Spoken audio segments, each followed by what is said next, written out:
नमस्कार दोस्तों। आज हम बात करेंगे एक ऐसी कंपनी की जिसने भारत के ट्रेडिंग और निवेश के तरीकों को पूरी तरह से बदल दिया है। जी हाँ, हम बात कर रहे हैं एंजल वन की, जो कि आज भारत की सबसे बड़ी फिनटेक और डिजिटल ब्रोकरेज कंपनी में से एक है। एक समय था जब ट्रेडिंग बड़े बड़े निवेशकों और बिजनेसमैन द्वारा किया जाता था, लेकिन एंजल वन ने इस काम को आसान कर दिया है आम लोगों के लिए। तो आइए इस वीडियो में जानते हैं कैसे एंजल वन ने डिजिटल इन्वेस्टमेंट और आसान सेवाओं के दम पर ब्रोकरेज इंडस्ट्री में अपनी अलग पहचान बनाई और खुद को मार्केट का लीडर बनाया। आज के वीडियो में हम जानने वाले कि कंपनी का इतिहास क्या है, कंपनी की मार्केट पोजीशन और कंपटीशन किसके साथ है, प्रमुख सेवाएं क्या क्या है, कंपनी के फाइनेंशियल परफॉर्मेंस फंडामेंटल कैसे हैं, कंपनी की चुनौतियां कौन कौन सी है, कंपनी के फ्यूचर टारगेट क्या क्या है, सब कुछ जानेंगे इस वीडियो में। लेकिन शुरुआत करते हैं।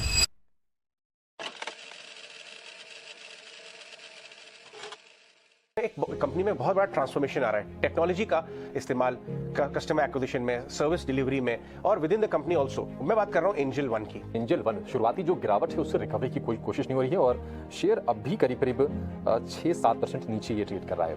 एनएससी से इनको झटका लगा है। एनएससी ने दरअसल नए सब ब्रोकर जोड़ने पर रोक लगा दी है और करीब 1.5 करोड़ रुपए के आसपास का जुर्माना भी कंपनी पर लगाया है। ऑलरेडी नारायण गंगाधर जो हमारे सीईओ हैं, he comes from very deep silicon valley experience. बहुत सारे अमेजॉन, गूगल जैसी कंपनी में उन्होंने काम किया हुआ है। एंजल वन, क्योंकि हमने देखा कि यहाँ पर काफी इंटरेस्टिंग रिपोर्ट्स भी आ रही हैं और एंजल वन की जिस तरह की मूव है इनके साथ बड़ा ट्रिगर जो है restructuring of the business. India में पर कैपिटा इनकम बढ़ रहा है और उस लिहाज से सेविंग्स भी बढ़ रहा है। तो जब कस्टमर एक्विजिशन ऑलरेडी हो और आपके पास एक प्लेटफॉर्म हो जहाँ पे आप अलग अलग एसेट क्लास में इन्वेस्ट कर सके, whether it is gold, whether it is ETF, mutual funds, तो एंजल वन जैसी कंपनी को डेफिनेटली आगे जाकर बहुत फायदा होगा। एंजल वन एंजल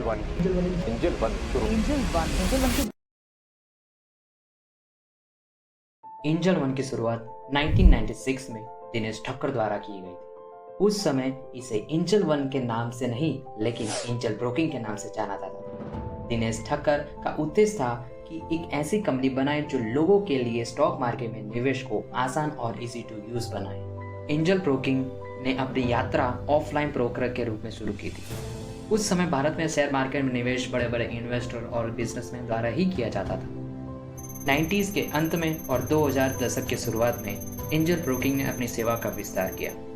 कंपनी ने इक्विटी ट्रेडिंग के साथ साथ कमोडिटी और डेरिवेटिव ट्रेडिंग की सेवा भी जोड़ी। यह विस्तार कंपनी को तेजी से बढ़ने में मददगार साबित हुआ। 2010 के बाद भारत में इंटरनेट की पहुंच बढ़ने लगी और इसके साथ ही इन्वेस्टमेंट में डिजिटलाइजेशन का दौर भी शुरू हुआ। एंजल ब्रोकिंग ने इस अवसर को पहचाना और अपने बिजनेस मॉडल को डिजिटल रूप में बदलना शुरू कर दिया। 2018 में एंजल ब्रोकिंग ने अपना नाम बदलकर एंजल वन रख दिया और एक एआई पावर्ड एडवाइजरी सिस्टम जिसको ARQ कहा जाता है उसको लॉन्च किया। ARQ एक स्मार्ट इन्वेस्टमेंट इंजन है जो ग्राहक के पोर्टफोलियो के हिसाब से उन्हें निवेश करने का सुझाव देता है। 2020 में एंजल वन ने अपने इनिशियल पब्लिक ऑफरिंग IPO का ऐलान किया और इसे भारतीय स्टॉक मार्केट में लिस्ट किया गया। एंजल वन की हिस्ट्री जानने के बाद अब हम जानते हैं कि कंपनी के मार्केट पोजीशन और कंपटीशन किसके साथ है। सबसे पहले ये जानते हैं कि भारत के ब्रोकरेज मार्केट में एंजल वन का मार्केट शेयर अच्छा है, लेकिन यह ज़ीरोधा, अपस्टॉक और ग्रो जैसे प्रमुख एप्लीकेशन के सामने कड़ी प्रतिस्पर्धा का सामना कर रहा है। ज़ीरोधा मार्केट में सबसे बड़ा है, लेकिन उसके बाद का प्रमुख खिलाड़ी एंजल वन है। अभी मैंने कहा कि ज़ीरोधा जो है अपने ब्रोकरेज मार्केट में सबसे टॉप पर है और उसके बाद एंजल वन आता है। ये मैंने कैसे कहा, तो चलिए हम जानते हैं कि ज़ीरोधा और एंजल वन दोनों के एक्टिव क्लाइंट कितने हैं। अब हम जानते हैं कि एंजल वन के पास टोटल एक्टिव क्लाइंट कितने हैं। आप स्क्रीन पर भी देख सकते हैं कि टोटल एक्टिव क्लाइंट एनएससी में 4.78 CR जितने थे और उसमें से एक्टिव क्लाइंट एंजल वन के कितने थे 73,52,789 जितने जो क्लाइंट हैं वो अभी FY 24-25 में एंजल वन के पास है और क्लाइंट शेयर में 15.35 जितने क्लाइंट जो हैं वो अभी एंजल वन में हैं। आप देख सकते हैं कि ये जो क्लाइंट की जो संख्या है एंजल वन के अंदर वो बढ़ती दिख रही है। FY 23-24 में 14.34% से अब वो देख रहा है कि वो बढ़ता जा रहा है। देखिए FY 22 और 23 की बात करें, FY 20-21 की बात करें, ये परसेंटेज जो है क्लाइंट का एंजल वन में आने का वो आप देख सकते हैं कि ईयर बाय ईयर वो बढ़ता जा रहा है। अब हम ज़ीरोधा की बात करें तो टोटल क्लाइंट तो सेम ही है FY 24-25 में 4.78 CR और ज़ीरोधा का जो एक्टिव क्लाइंट का जो रेशियो है 79,74,404 है, ठीक है। और टोटल क्लाइंट शेयर में 16.65% जो है वो अभी किसके पास है, ज़ीरोधा के पास है। और ये जो फासला है देख सकते हैं FY22-23 में घटकर 16.65% हो गया है। पहले FY22-23 में 19.57% एक्टिव क्लाइंट थे, लेकिन वो देख सकते हैं वो अभी भी घट रहा है। पहले 18% था, अभी 16 हो गया है। ये थोड़ा कह सकते हैं कि ये अच्छा नहीं है कंपनी ज़ीरोधा के लिए, लेकिन कह सकते हैं कि अभी भी वो टॉप पर है। ज़ीरोधा अभी भी टॉप पर चल रहा है।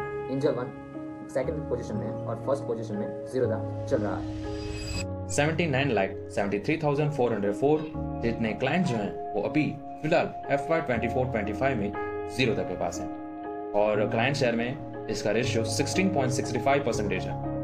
इसके कंपेयर में एंजल वन की हम बात करें तो 73,52,789 जितने क्लाइंट जो हैं वो अभी फिलहाल FY24-25 में एंजल वन के पास है और टोटल क्लाइंट रेशियो के अंदर 15.35% क्लाइंट एंजल वन के पास है।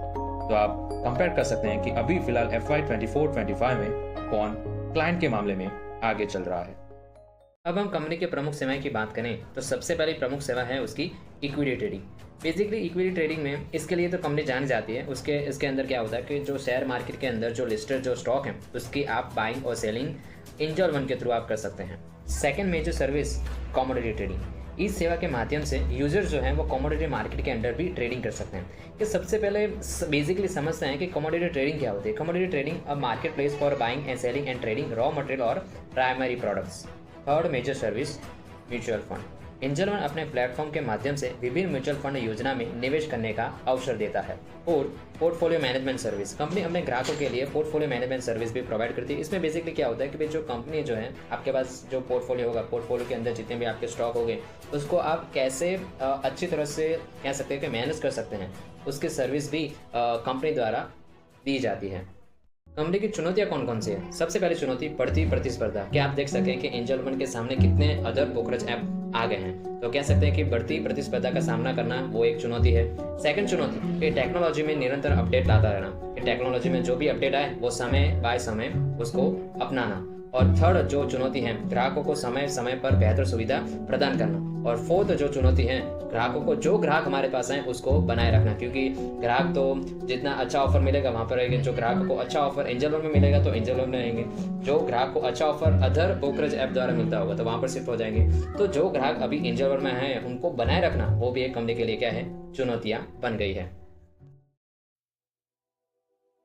जिस कंपनी का मार्केट कैप 0 से 50,000 करोड़ के बीच में हो तो उसको स्मॉल कैप कंपनी कहा जाता है, और 50,000 करोड़ से 1 लाख करोड़ का मार्केट कैप हो उसको मिड कैप कहा जाता है, और 1 लाख करोड़ से ज़्यादा का कैपिटल हो उसको लार्ज कैप कंपनी कहा जाता है। अभी इसके हिसाब से कंपनी का मार्केट कैप 26,000 करोड़ से चल रहा है, यानी कि कंपनी का मार्केट कैप 0 से 50,000 करोड़ के बीच में आ रहा है, यानी कि कंपनी एक स्मॉल कैप है। कुछ एग्जाम्पल हम देखते हैं, जैसे कि लार्ज कैप में अदानी ग्रीन एनर्जी, लुपिन जिसका मार्केट कैप 91,000 से ज़्यादा चल रहा है, यानी कि कंपनी एक मिड कैप है। PVR जिसका मार्केट कैप 14,000 से ज़्यादा चल रहा है, यानी कि कंपनी एक स्मॉल कैप है। PE रेशियो, कंपनी का PE रेशियो 19.76 चल रहा है। PE रेशियो यानी कि प्राइस टू अर्निंग रेशियो, उसका फॉर्मूला है current share price divide by EPU। किसी भी कंपनी का वैल्यूएशन करते समय कंपनी का PE रेशियो देखना बहुत ज़रूरी है। PE रेशियो यानी कि कंपनी के 1 रुपये का प्रॉफिट कमाने के लिए आप सामने कितने पैसे दे रहे हैं। फॉर एग्जांपल किसी भी कंपनी के PE रेशियो बहुत ज़रूरी होता है। जैसे कि अभी कुछ समय में NTPC ग्रीन एनर्जी का IPO आया था, लेकिन उसकी इतनी GMP नहीं है। क्यों? क्योंकि उसका PE रेशियो बहुत ज़्यादा दिख रहा था। इसके कारण इसकी लिस्टिंग जिसे होनी चाहिए थी इतनी नहीं हुई। किसी कंपनी का PE रेशियो माइनस में भी हो सकता है। इसका ये मतलब है कि कंपनी के अर्निंग माइनस में, यानी कि कंपनी लॉस मेकिंग है।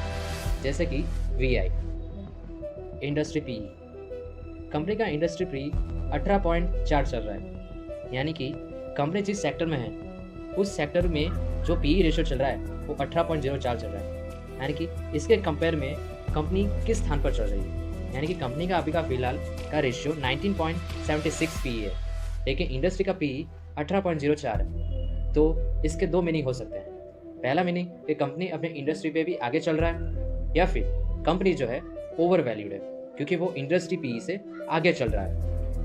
डेब्ट टू इक्विटी रेशियो, कंपनी का डेब्ट टू इक्विटी रेशियो 0.59 चल रहा है। उसका फॉर्मूला है total liability divide by total equity share holder fund. ये दिखाता है कि किसी भी कंपनी में शेयर होल्डर फंड जितना भी है उसके सामने कंपनी का लायबिलिटी कितनी है। किसी भी कंपनी के अंदर जो डेब्ट टू इक्विटी 0.5 या 1 से कम हो उसको अच्छा माना जाता है। पीबी रेशियो, कंपनी का पीबी रेशियो 4.93 चल रहा है। तो उसका फॉर्मूला है share price divide by book value पर शेयर। पीबी रेशियो का फुल फॉर्म है प्राइस टू बुक वैल्यू। इसको आसानी से समझने के लिए आप ऐसे समझ सकते हैं कि किसी भी कंपनी का 1 रुपये की नेटवर्क खरीदने के लिए आप सामने कितने पैसे दे रहे हैं। आरओई, कंपनी का आरओई 24.94% चल रहा है। आरओई का फुल फॉर्म है रिटर्न ऑन इक्विटी। इसका ये मीनिंग है कि कंपनी के अंदर जितने भी इक्विटी शेयर होल्डर हैं उनके पैसों के सामने कंपनी ने कितना रिटर्न जनरेट करके दिया है 1 साल के अंदर। आरओसीई, आरओसीई कंपनी का 38.7% चल रहा है। आरओसीई का फुल फॉर्म है रिटर्न ऑन कैपिटल एम्प्लॉयड, यानी कि कंपनी ने अपना टोटल कैपिटल, उसके अंदर डेब्ट भी आ जाते हैं और इक्विटी फंड भी आ जाते हैं, उनको दोनों को मिलाकर यानी कि टोटल कैपिटल के सामने कंपनी ने कितना 1 साल के अंदर कितने % का जनरेट कंपनी ने किया है। आप देख सकते हैं कि कंपनी का आरओई 38.7% चल रहा है, यानी कि कंपनी ने टोटल कैपिटल के सामने 38.7% का गेन किया है।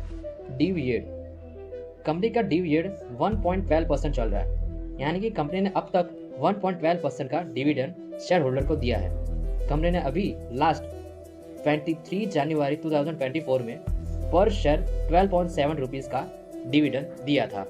बुक वैल्यू, कंपनी का बुक वैल्यू 585.28 चल रहा है। बुक वैल्यू को फाइंड आउट करने के लिए total asset minus total liability करेंगे, जो बचेगा वो उसकी बुक वैल्यू होगी। बुक वैल्यू को आप उसकी नेटवर्क भी कह सकते हैं। बुक वैल्यू ये दर्शाता है कि मानिए कंपनी आज ही बंद हो जाए तो उसके सामने शेयर होल्डर को पर शेयर कितने पैसे मिल सकते हैं। फेस वैल्यू, कंपनी का फेस वैल्यू है 10 रुपये। कंपनी के फाइनेंशियल की बात करें तो कंपनी का रेवेन्यू इंक्रीज हो रहा है ईयर वाइज।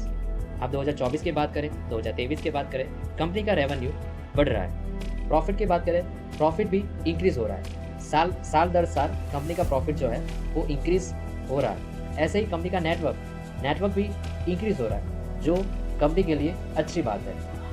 कंपनी का 52 वीक का लो 2025 चल रहा है और 52 वीक का हाई 3896 चल रहा है। दो कंपनी है, एक कंपनी का नाम है ABC लिमिटेड और दूसरी कंपनी का नाम है XYZ लिमिटेड।